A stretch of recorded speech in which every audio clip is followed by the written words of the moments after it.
Welcome, Pisces, to the month of May 2018. I'm Megan of North Star Astrology, and this is another general transits reading for those of you born with your sun, moon, and or rising signs in the final but last but not least zodiacal sign, the 12th sign of Pisces the fish. Now, on May 1st, we're going to start out with Mars, and the reason I say we is because I'm a Pisces. Mars sextiles the moon in Scorpio, Mars being in Capricorn for the time being, and moon in Scorpio. And so what this can do is give you an emotionally pleasant interaction between friends and groups and goals and wishes and whatever the 11th house stands for you or means for you, especially if what other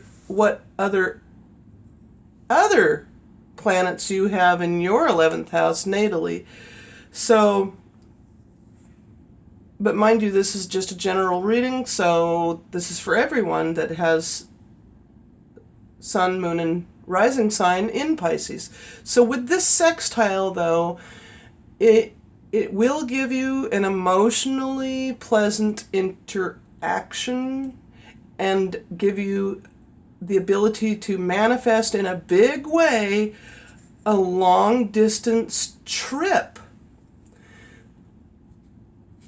Then on May 4th, Uranus, in your second house of money and what you value, trines the moon when the moon then goes into your 10th house in Sagittarius, 10th house of career and the public standing.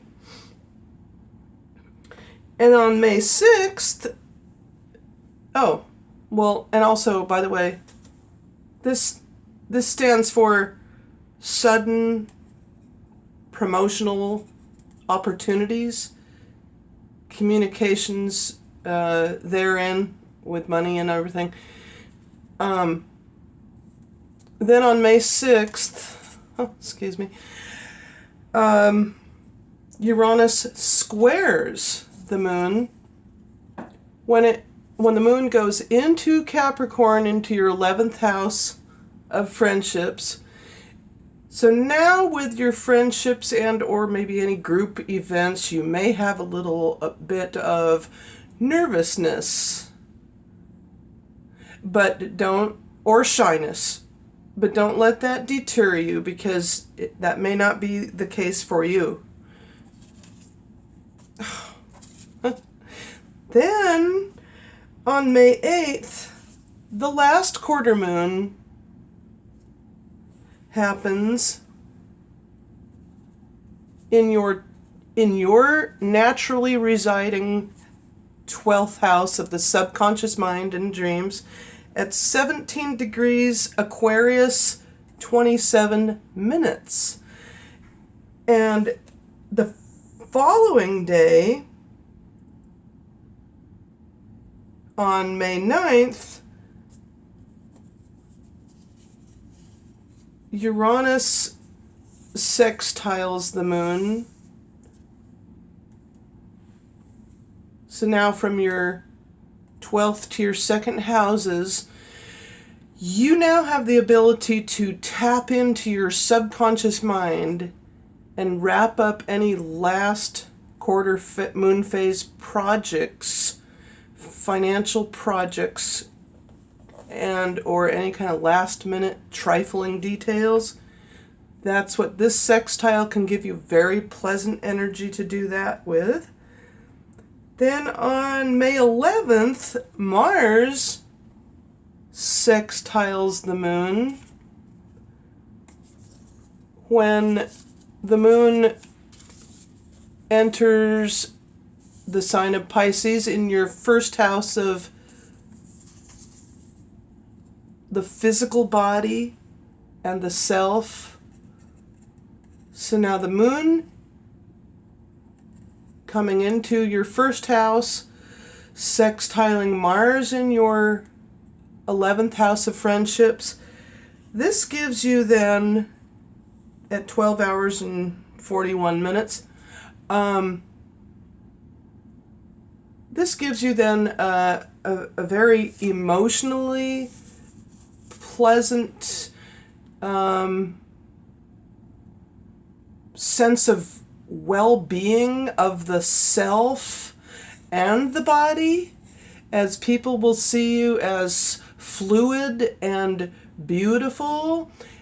And now it's sextiling this short harmonious energy toward Mars in Capricorn, making you emotionally practical within group relations or with your friends.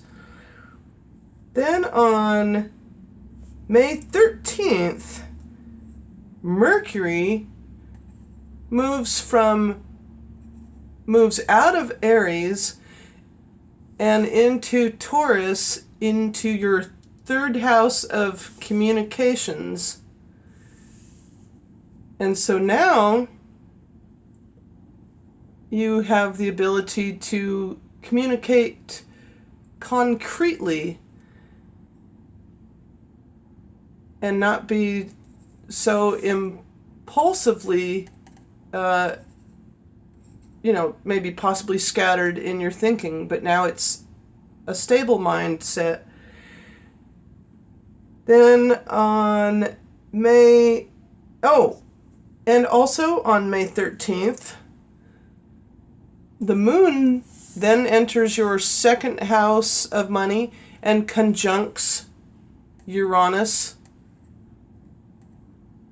And so now this gives you the ability to emotionally set forth unique financial endeavors concerning money, and sort of have almost positive power, toward emotionally, that is, and toward money, what you value, and your self-worth, for that matter. Then on May 15th, the planet Uranus moves out of Aries and enters Taurus for the next 7 years, as this is a generational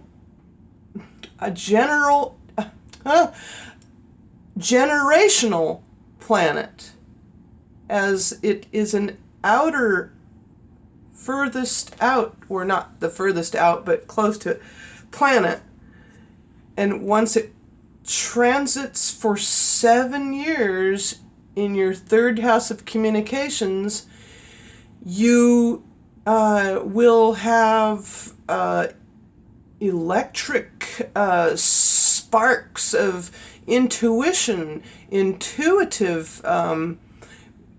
communication, being able to tap into what is from out of your subconscious mind, as Uranus rules Aquarius since Aquarius is your 12th house, on your 12th house cusp of the subconscious mind. Then on the following day, May 16th, Mars then leaves Capricorn and finally enters your 12th house of the subconscious mind and dreams in the sign of Aquarius. And on there was a new moon. My bad. On May 15th, there was a new moon. Before Mars leaves Capricorn, the new moon in Taurus. So new forms of communication May 15th. Okay. Then on May 17th, Venus, being that it's been in Gemini in your 4th house of the home,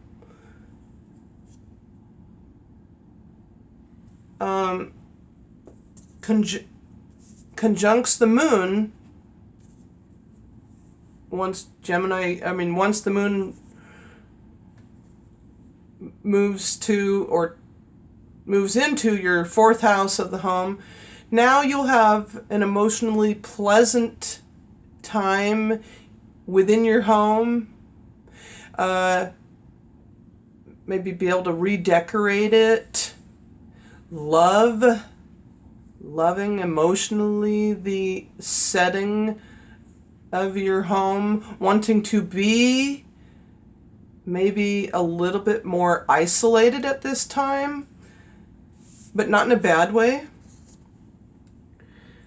Then on May 19th, Venus then leaves Gemini and enters Cancer into your 5th house of romance and creativity.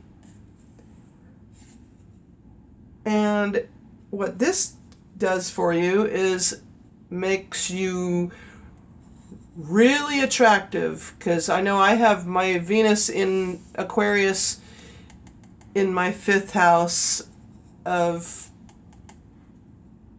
romance and creativity.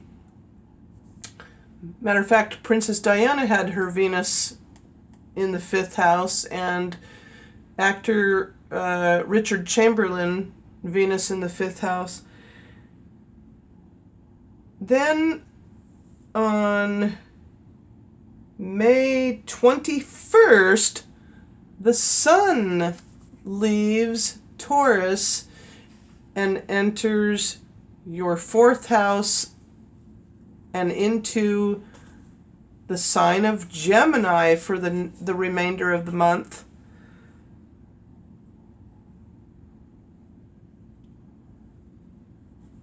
And then the Sun sextiles the Moon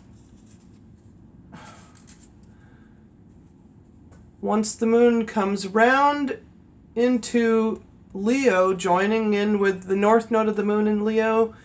Then we have a beautiful short span sextile, very beautiful harmonious sextile from the Sun to the Moon, 4th to the 6th house of work and health and service given. With Leo here, and the Sun being Leo's ruler, you now have a very emotionally pleasant time between the balancing of work and play, or work and home life.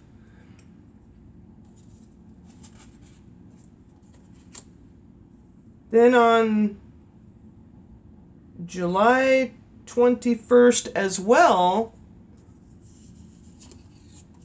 Jupiter squares the Moon,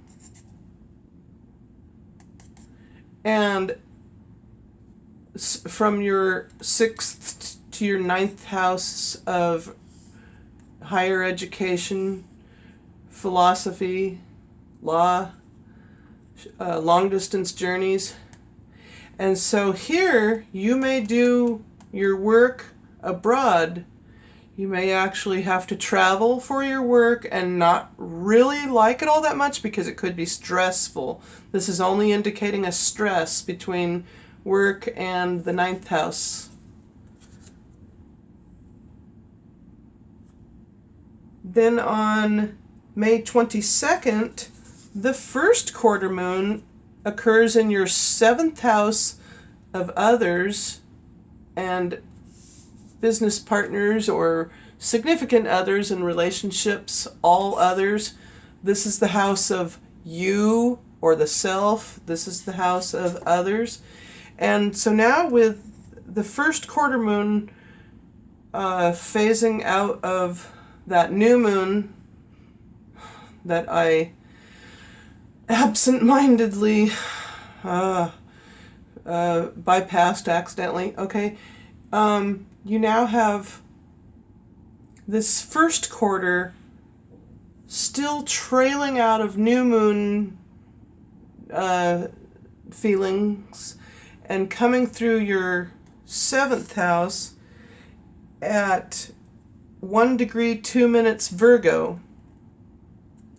And what this can do is give you an emotional sense of well-being with others. And then, too, the moon will then trine Pluto in Virgo. So both earth signs. This very harmonious energy of the trine 4 signs away and 120 degrees in its flow from your 7th house to your 11th house, you now could transform and manifest new goals and wishes within existing relationships and some partnerships. Then on May 25th, the moon then comes around to going into your 8th house into Libra and then squares Pluto. So now there's what was previously very harmonious provides you the maybe sounding board or diving board, or some sort of, not necessarily obstacle, because I don't like to use squares as obstacles, even though they're known as obstacles, but an impetus or challenge to asking for other people's resources to manifest what goals you had wanted, and in relation with or in aspect to the transformational deep set planet of Pluto. Then on May 28th, Mercury opposes, the only opposition here in this month, Mercury opposes the moon in Scorpio. Mercury in Taurus opposes the moon in Scorpio at 22 hours 30 minutes, bringing you the awareness in communication of the conscious mind to the higher mind, bringing you great emotional awareness, mental awareness to bring forth or come out of your shell, so to speak, or your sea cave or whatever.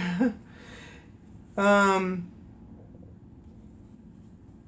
on May 29th, Mercury then leaves Taurus and enters Gemini in your 4th house of the home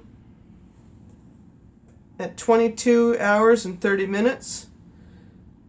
Or no, excuse me.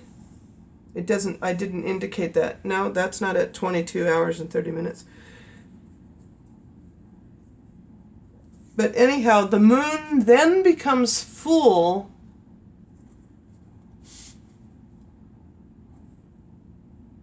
in Sagittarius.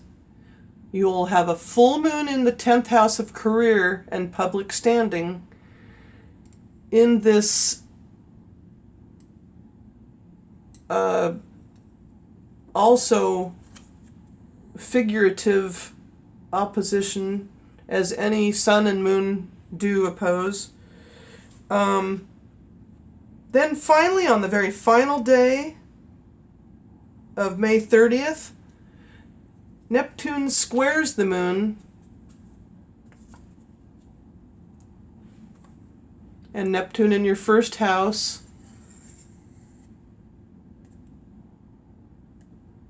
now squares the moon, so the month ends out with you in full empowerment. I would call this great spiritual, again, a little bit of awareness, I would call it. So with that, I hope you enjoyed the reading, and please feel free to like, give it a thumbs up, comment down below, and or subscribe.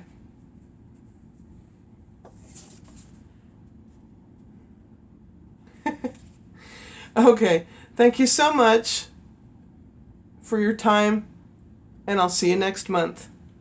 Bye for now.